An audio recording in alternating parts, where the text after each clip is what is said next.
factotum della città, sono il factotum della città, della città. Hello everybody, my name's Mike. Welcome back to the Let's Speak Italian podcast. This is your Friday lesson number 100. Well, I hope you're all getting ready to have a good weekend. So you have probably heard that I am selling Season 1 of the podcast on my website.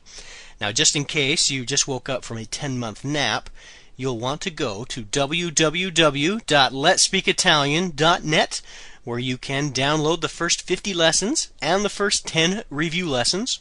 Again, it's only $10, and it will be your way of saying, "Hey Mike, thanks for taking an hour out of your busy day, every day, and teaching me to speak a different language. A language that is relatively useless outside of one specific country, albeit one magnificent country.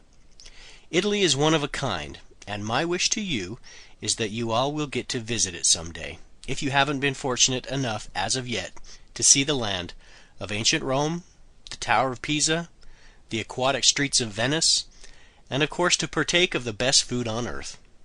Italy is a country of 58 million people, geographically about the size of Arizona, with millennia of history. It's been over 16 years since I lived there, but it seems like just yesterday. It's the home of Dante, Garibaldi, Amerigo Vespucci, Christopher Columbus, Marco Polo, Botticelli, Michelangelo, Donatello, Raphael, Leonardo da Vinci. I mean, the best Ninja Turtles in the world come from Italy, right? So anyway, I hope you've learned a lot up until now, and will continue to stay with the podcast into the future. So again, next week will be a review week, and I'll also have some more information for you next week as to what's coming up in the weeks and months ahead on the Let's Speak Italian podcast. Alright, so let's speak Italian. This week we have been learning how to combine prepositions and indefinite articles to create what are called articulated prepositions. So we will wrap those up today and cover the preparation su, which means on. So today we will learn how to say on the. Okay?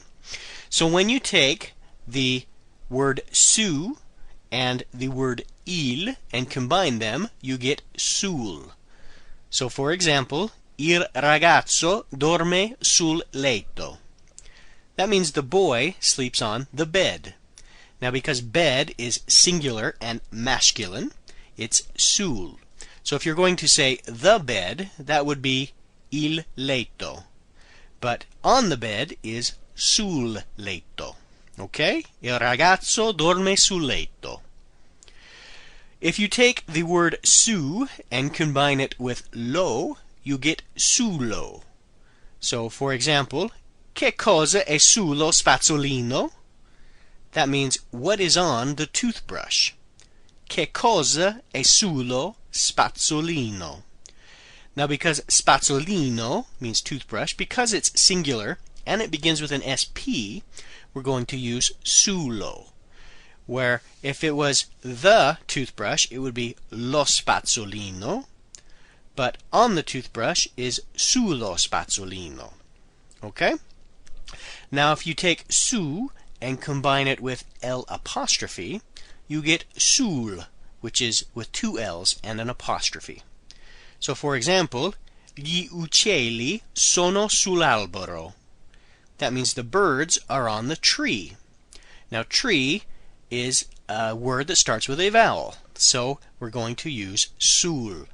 Now if it was the tree, it would be l'albero, with just an L apostrophe, albero. But on the tree is sull'albero. Okay?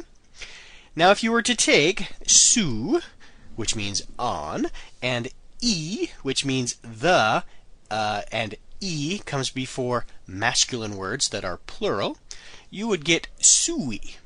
So for example, le camicie sono sui ragazzi. That means the shirts are on the boys. Boys is plural and masculine, so we use sui, sui ragazzi. Okay? Now if you were to take su and gli, you get sugli. For example, I pomodori sono sugli spaghetti. That means the tomatoes are on the spaghetti. Now, spaghetti is plural, and it starts with an SP, so we're going to use sugli spaghetti. I pomodori sono sugli spaghetti. Okay? Now, if you take su and you combine it with la, you get sulla. For example, il libro è sulla scrivania. That means the book is on the desk. Now, desk is singular and feminine. Scrivania. It ends with an A, so that usually means feminine. So, sulla scrivania, on the desk. Il libro è sulla scrivania. And then finally, if you take su and you combine it with le, you get sulle. For example, I limoni sono sulle arance. That means the lemons are on the oranges. Now, because the oranges is plural and feminine, we use sulle. I limoni sono sulle arance. All right, that's going to do it for today. Thanks for listening. I want you to have yourself a great weekend. I will talk to you on Monday as we do our week of review lessons, okay? Arrivederci! Hey!